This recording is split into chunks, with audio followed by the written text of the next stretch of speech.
শুধু দর্শক, আমরা জাতীয় ঈদগাহ ঈদের নামাজ শেষ করে এখন মুসল্লিরা ঘরে ফিরছেন, যেখানে নামাজ আদায় করেছেন মহামান্য রাষ্ট্রপতি এবং মাননীয় প্রধানমন্ত্রী।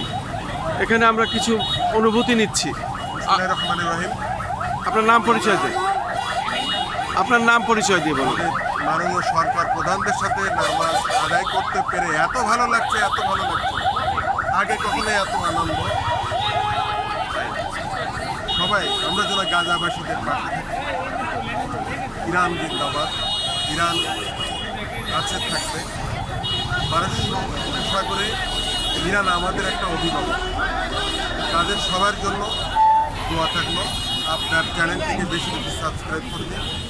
আমি শেখ সাইদ পাশে একাধারে লেখক, গান, সঙ্গীত, শিক্ষক এবং অভিনয়, সমাজকর্মী, পাশাপাশি বেঁচে আছি ভালোভাবে, এটাই বড় কথা।